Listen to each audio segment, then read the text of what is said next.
Hello students, welcome to study 24। तो चलिए देख लेते हैं अपने कुछ इंपॉर्टेंट फिलर्स के question, fill in the blanks देख लेते हैं। जिस तरीके के आपके एसएससी एमटीएस में आ रहे हैं, कौन सा लेवल आ रहा है और किस बेस आ रहे हैं, मतलब कौन से रूल्स पर ज्यादा आ रहे हैं क्वेश्चंस, वैसे ही क्वेश्चंस मैंने ले लिए हैं और सारे के सारे आपके प्रीवियस ईयर में आए हुए क्वेश्चंस हैं एमटीएस में।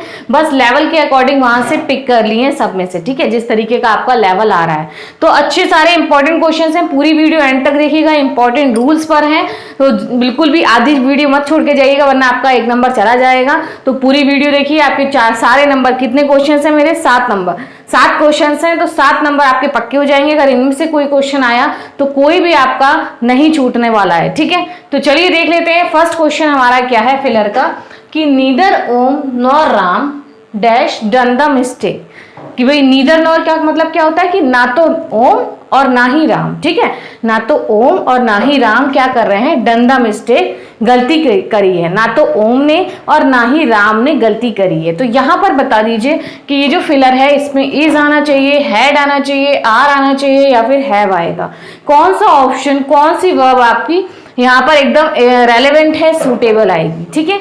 तो इंपॉर्टेंट रूल, एक और रूल ले लीजिए। कल भी मैंने आपको बहुत सारे रूल्स कराए थे सेंटेंस इंप्रूवमेंट में। देखिए जहां पर आपका नीदर नॉर होता है, नीदर नॉर अगर आपका लगा हुआ है सेंटेंस में, तो बस आपको क्या देखना है कि वर्ब के नियरेस्ट वाला सब्जेक्ट, वर्ब हमारी क्या है, डन है ना, और डन के नियरेस्ट सब्जेक्ट हमारा क्या है, राम, ओम नहीं है, राम है। और राम हमारा कैसा है, सिंगुलर है। सिंगुलर है तो हमारी सिंगुलर वर्ब आनी चाहिए, लेकिन सिंगुलर वर्ब हमारी इज भी दे रखी है, हैड भी दे रखी है। आर तो हटा दो भाई, एलिमिनेशन कर दो, आर और हैव तो हटा दो। क्या आना चाहिए, इज और हैड। अब हमें पता है कि इज के साथ हमारी जो डन लगी है, ये भी तो वर्ब देखा जाएगा ना भाई, वर्ब की थर्ड फॉर्म है। तो इज के साथ, इज आर एम, इन सब के साथ क्या होता है, वर्ब की थर्ड फॉर्म तब लगती है जब आपका पैसिव सेंटेंस होता है। तो यहाँ कोई पैसिव नहीं है भाई, राम और ओम दोनों ने ही मिस्टेक नहीं करी है, मतलब वो अपनी स्वयं की ही बात हो रही है उनकी। तो ये पैसिव सेंटेंस आपका नहीं है, यानी कि इसको भी रिमूव कर देंगे। करेक्ट ऑप्शन आपका क्या हो जाएगा, हैड डन। ना तो ओम ने और ना ही राम ने मिस्टेक करी थी, ठीक है, ये आपका बिल्कुल करेक्ट हो जाएगा। बस आपको याद रखना है कि नीदर नॉर जहां पर भी है तो उसके बाद जो आपकी ये वर्ब आ रही है ना, वर्ब, तो इसके नियरेस्ट सब्जेक्ट आपका राम है। अगर यहाँ पर प्लूरल सब्जेक्ट होता, बॉयज होता या कुछ और होता आपका प्लूरल, तो प्लूरल वर्ब आती, भले ही यहाँ पर आपका ओम सिंगुलर रहता, ठीक है। अगर यहाँ प्लूरल है तो प्लूरल आएगी, यहाँ सिंगुलर है तो सिंगुलर आएगी। इस वर्ब के अकॉर्डिंग आपकी जो भी यहाँ पर जो वर्ब है, नाउन है, सब्जेक्ट है, उसके अकॉर्डिंग आपकी यहाँ पर वर्ब फॉलो करेगी, ठीक है। डन के अकॉर्डिंग आपकी यहाँ पर हेल्पिंग वर्ब आ जाएगी हैड, क्योंकि डन आपकी थर्ड फॉर्म है तो हैड के साथ ही थर्ड फॉर्म आएगी और हैव के साथ आएगी। हैव तो हमारा प्लूरल हो गया, हमें चाहिए सिंगुलर, तो राम आपका सिंगुलर है, तो हैड आपका करेक्ट हो जाएगा, ठीक है। इंपॉर्टेंट रूल है, बहुत अच्छा रूल है, बिल्कुल सही से आप लोग रट लीजिए इसको और नोट कर लीजिए। अगर आपको कहीं पर ना पता हो तो अपनी नोटबुक में नोट करके रख लीजिए, ठीक है। चलो नेक्स्ट क्वेश्चन देखते हैं कि they dash for Delhi yesterday. कि भाई दे फॉर दिल्ली यस्टरडे, कि भाई दिल्ली के लिए कल, क्या दिल्ली के लिए वे दिल्ली के लिए कल क्या हो गए, आर लिविंग, निकल रहे हैं, लीव, लेफ्ट या फिर हैज लेफ्ट। कौन सा ऑप्शन यहाँ पर आपका करेक्ट होने वाला है? टेंस से रिलेटेड है, टेंस से रिलेटेड बहुत ज्यादा आपके क्वेश्चंस आ भी रहे हैं और ऐसी वर्ब से रिलेटेड भी बहुत ज्यादा क्वेश्चंस आपके एमटीएस में देखने को मिल रहे हैं, ठीक है। तो देखते हैं चलो कि दे फॉर दिल्ली यस्टरडे, कि भाई वो कल दिल्ली के लिए निकल गए। अब हमें पता है पास्ट आना चाहिए भाई, यस्टरडे लगा है, पास्ट आना चाहिए आपका। अब पास्ट में एक तो देखो भाई, एक तो हैज लेफ्ट है, इसका मतलब ये है कि काम हो चुका है। एक आपका लेफ्ट दे रखा है, लीव तो V1 हो गया, सिंगुलर, वो सॉरी प्रेजेंट में आ गया, आर लिविंग भी नहीं आएगा। क्या आना चाहिए, लेफ्ट या हैज लेफ्ट। हमें हमेशा याद रखना है कि जब भी आपको ये वर्ड्स दिखे, यस्टरडे मिले, एगो मिले, ठीक है, लास्ट नाइट, लास्ट वीक, ये सारे वर्ड्स जब आपको देखने को मिले सेंटेंस में, तो कोई भी नहीं आपको याद रखना है, सिर्फ एक चीज याद रखनी है। कौन सा टेंस आएगा आपका, पास्ट इंडेफिनिट। क्या आएगा, पास्ट इंडेफिनिट। और पास्ट इंडेफिनिट में क्या होता है, V2 फॉर्म लगती है, वर्ब की सेकंड फॉर्म लगती है ना पास्ट इंडेफिनिट में। तो हमेशा याद रखना है कि जब भी कल की बात हो रही है, यस्टरडे की बात हो रही है, या एगो टाइम बताया जा रहा है, या लास्ट का यूज किया जा रहा है, लास्ट वीक, लास्ट मंडे या कुछ ऐसे टाइप से, तो आपको सेंटेंस में कुछ भी नहीं देखना है, सिंपली ये वर्ड्स को फॉलो करते हुए प्रेजेंट इंडेफिनिट टेंस रखना है, यानी कि V2 लगा देना है, वर्ब की सेकेंड फॉर्म यूज कर देनी है, ठीक है। इंपॉर्टेंट रूल है ये भी। चलो सेट टेंस पे बेस्ड था ये। नेक्स्ट क्वेश्चन देख लेते हैं हमारा इंपॉर्टेंट ये भी क्या है कि his legal dash is Shyam, कि हिज लीगल उसका लीगल तौर पर, मतलब लीगल क्या हो गया, लीगली क्या है उसका, इज श्याम, श्याम है, हेयर है, हेयर है, हेयर है या फिर एयर है। देखिए इसको क्या पढ़ेंगे, एयर पढ़ेंगे, इसको भी हेयर नहीं पढ़ेंगे, इसका प्रोनाउंसिएशन क्या होता है, एयर होता है, एयर, एयर एस। ठीक है, सबसे पहले तो बात करो कि भाई किसी चीज का आप लीगल जो है, जो कानूनी होता है, तो कानूनी श्याम है क्या होगा, कानूनी श्याम क्या है, कानूनी श्याम हेयर है। हेयर मतलब आपको पता है क्या होता है, हेयर मतलब खरगोश होता है, रैबिट। हेयर मतलब क्या होता है, खरगोश। तो कानूनी तौर पर वो श्याम खरगोश है, तो भाई ये तो नहीं है भाई, श्याम खरगोश नहीं है, श्याम तो इंसान है भाई, इतना भी मत उसको वो करो, खरगोश नहीं है वो बेचारा। हेयर का क्या हो गया, हेयर तो बाल हो गए आपके, हेयर हो गया, तो कानूनी तौर पर बाल भी नहीं है श्याम। ठीक है, हेयर तो यहाँ हो गया, हेयर देयर हो गया, ये भी नहीं आएगा। क्या ऑप्शन आपका करेक्ट होने वाला है, हिज लीगल एयर। एयर मतलब आपका क्या होता है, उत्तराधिकार, उत्तराधिकारी। ठीक है, सक्सेसर बोलते हैं ना, उत्तराधिकारी।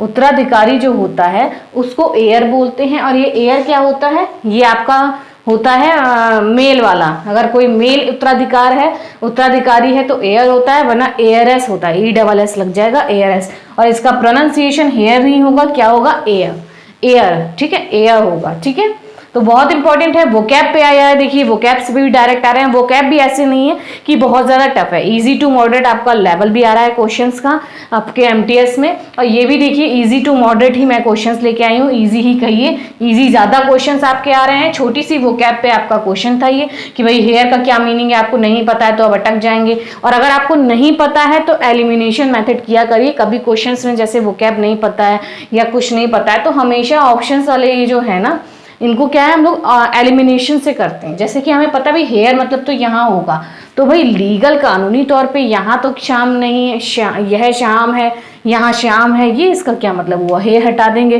भाई बाल पता है हमें, हेयर पता है, हम लोग को कंफ्यूजन यहाँ हो सकती है हेयर में और एयर में। यहाँ पर दो कंफ्यूजन, चलो दो तो 50-50 चांसेस हो गए ना, तो ये दो तो हट गए हमारे, फिर बचा हेयर और हेयर, एयर। यहाँ तक हम आकर रुक जाते हैं, फिर और दिमाग अपना लगाएंगे कि भाई क्या हो सकता है, हेयर, हिज लीगल, उसका कानूनी तौर पर क्या है, कानूनी तौर पर तो क्या होता है, कोई उत्तराधिकार बनता है या किसी को वो में होता है ना, पूरा एक वो मिलता है, उसका बर्डन उसके ऊपर आ जाता है कानूनी तौर पर। हेयर तो नहीं होगा, ठीक है, हेयर नहीं होगा, क्या होगा, एयर। फिर आपको याद है, अगर मैंने कुछ पढ़ रखा है, HEIR कुछ होता है, क्या होता है HEIR, उत्तराधिकार होता है, उत्तराधिकारी होता है, सक्सेसर होता है। ठीक है, डी वाला ऑप्शन आपका करेक्ट हो जाएगा। ठीक, एलिमिनेशन मेथड थोड़ा करके देखा करिए, जैसे 4 हैं तो कम से कम 2 तो हमने एलिमिनेट कर दिए, 2 पर हमारी सुई आके रुक गई, फिर हम उसको थोड़ा ध्यान से और समझेंगे क्या होगा। ठीक है, ये दोनों तो तुरंत एलिमिनेट हो जाएंगे।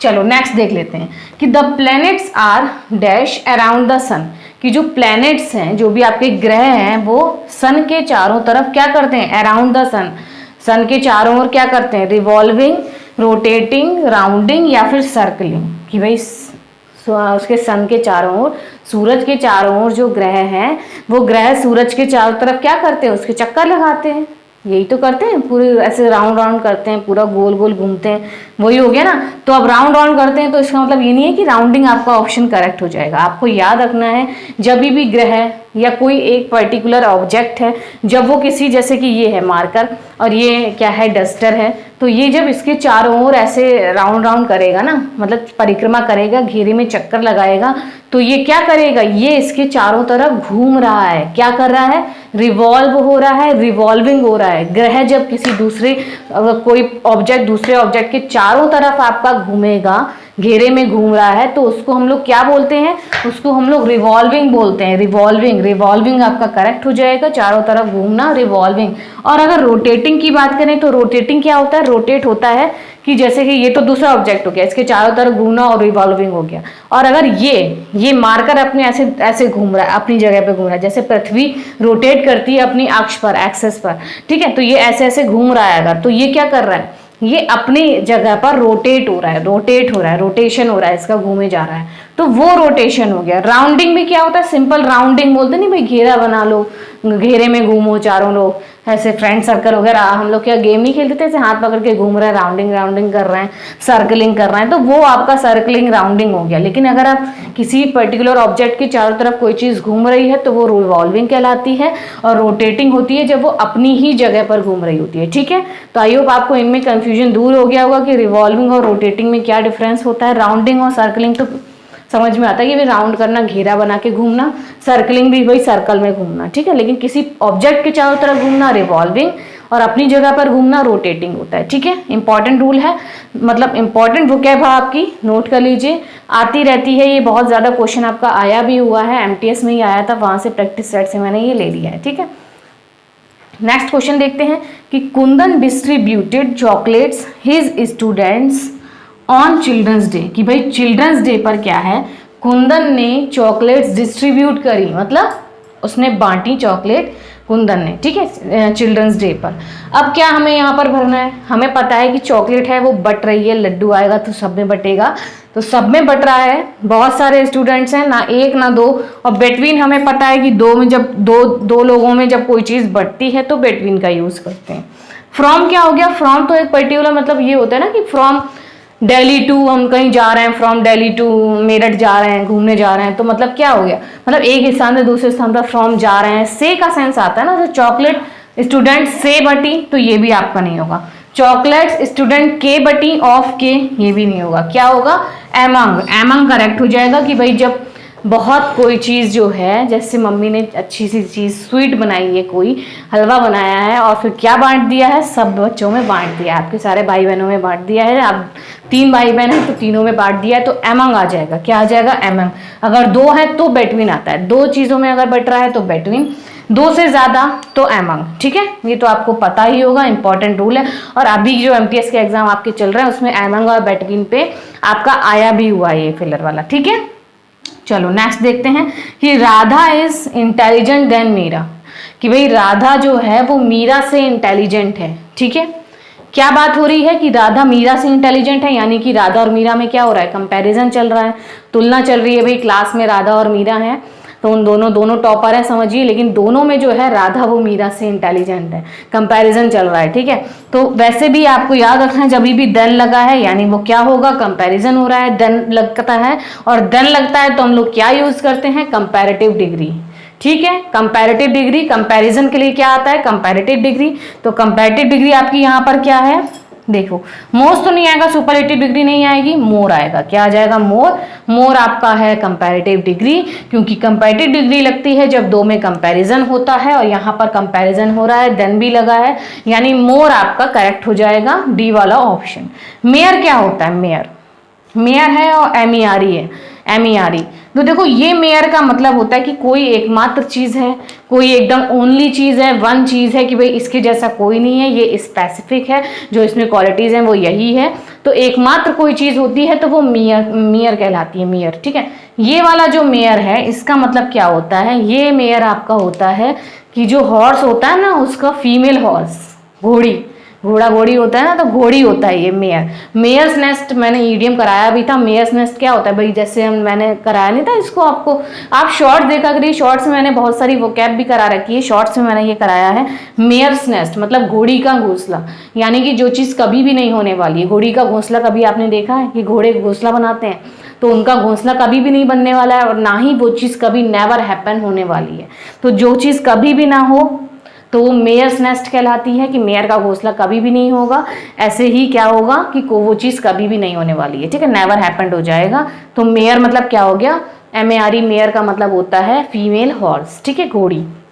ठीक, याद रखिएगा आज से कि एमएआरई का मतलब होता है मेयर, और मेयर से बनता है हमारा एक और इडियम, मेयर्स नेस्ट, मतलब जो चीज़ कभी भी नहीं होने वाली है, नेवर वाली, कि मेयर का घोंसला कभी नहीं होगा हॉर्स का, और ना ही वो चीज़ कभी होने वाली। ठीक है, चलो नेक्स्ट क्वेश्चन देखते हैं कि the doctor you want to meet is available only on Sundays, कि भाई जो डॉक्टर जिनसे आप मिलना चाहते हो, यू वांट टू मीट, तो यहाँ पर क्या बात हो रही है कि द डॉक्टर भाई जिससे आप मिलना चाहते हैं वो जो है वो अभी यहाँ पर नहीं, यानी यू क्या हो गया, आपका सब्जेक्ट हो गया। भाई हम आपसे बात कर रहे हैं ना कि आप भाई जो जिससे तुम मिलना चाहते हो जिस डॉक्टर से, वो संडे को मिलेगा, तो यू जो है हमारा वो सब्जेक्ट हो जाएगा और जो डॉक्टर है वो आपका ऑब्जेक्ट है यहाँ पर, तो यू आपका सब्जेक्ट है। ठीक है, तो आपका ना तो हु आएगा और विच तो क्या होता है, हु आपका सब्जेक्ट, सब्जेक्टिव केस होता है ना रिलेटिव प्रोनाउन में, विच क्या होता है नॉन लिविंग के लिए आता है, तो ये दोनों तो एलिमिनेट हो जाएंगे।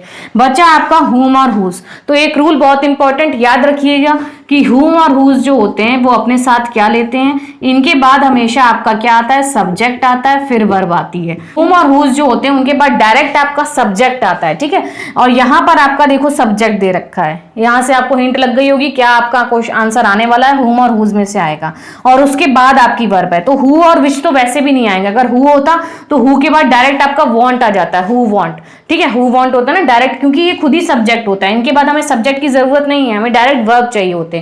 ये सब्जेक्टिव केस होते हैं आपके, सब्जेक्टिव रिलेटिव प्रोनाउन होते हैं। ठीक है, तो ये दोनों तो वैसे भी नहीं होगा। हु मतलब होता है जिसको, हु मतलब होता है जिससे, जिससे आप मिलना चाहते हैं, और हुज क्या हो गया, किसका। भाई हुज दिस पेन। ठीक है, हुज मतलब किसका, भाई किसका पेन है, तो किसका नहीं होगा, यहाँ पर बात हो रही है उस डॉक्टर की जिससे आप मिलना चाहते हैं, जिसको आप मिलना चाहते हैं। तो हुम क्या होता है, वो सब्जेक्ट का, हु का क्या होता है, ऑब्जेक्टिव केस होता है। तो हुम आपका करेक्ट हो जाएगा, क्योंकि वैसे भी यहाँ पर सब्जेक्ट दे रखा है, उसके बाद आपकी वर्ब आई है तो हमारा हुम आना चाहिए, हु तो वैसे भी नहीं आएगा, और यू आपका मेन सब्जेक्ट है, ये ऑब्जेक्ट है, तो डॉक्टर के लिए आपका हुम आ जाएगा कि भाई जिससे आप मिलना चाहते हैं। डॉक्टर ऑब्जेक्ट है, भाई जिससे मिलना चाहते हैं वो संडे को अवेलेबल होते हैं, तो हुम वाला ऑप्शन आपका करेक्ट हो जाएगा, सी वाला। ठीक है, तो ये सारे बहुत ज्यादा इंपॉर्टेंट रूल है ये, कि आज से आपको कोई मिस्टेक नहीं होगी कि हुम और हुज के बाद सब्जेक्ट आएगा या वर्ब आएगी या हु के बाद कैसे करना है। तो बहुत इंपॉर्टेंट रूल है, नोट कर लीजिएगा, कभी भी आपको ऐसा क्वेश्चन आएगा तो कोई मिस्टेक नहीं होने वाली है। ठीक है, तो मिलते हैं आपको नेक्स्ट वीडियो में। सारे के सारे बहुत ज्यादा इंपॉर्टेंट क्वेश्चंस थे, और मेरी और भी वीडियोस हैं वो आप अब की बार MTS पार वाली प्लेलिस्ट बनी है चैनल पर, वहां पर जाइए, रिकॉर्डेड वीडियोस देखिए, और लाइव में मैं क्या हूँ एनालिसिस कराती हूँ शिफ्ट्स की, और इंपॉर्टेंट सिनोनिम एंटोनिम कराते हैं, जिस तरीके के आपके क्वेश्चंस आते हैं तीनों ही शिफ्ट्स में। ठीक है, तो वो लाइव में जाकर देख सकते हैं, शाम को 7 बजे लाइव आएगी, वो देखना बिल्कुल मत भूलिएगा। तब तक देखते रहिए वीडियोस। Thank you.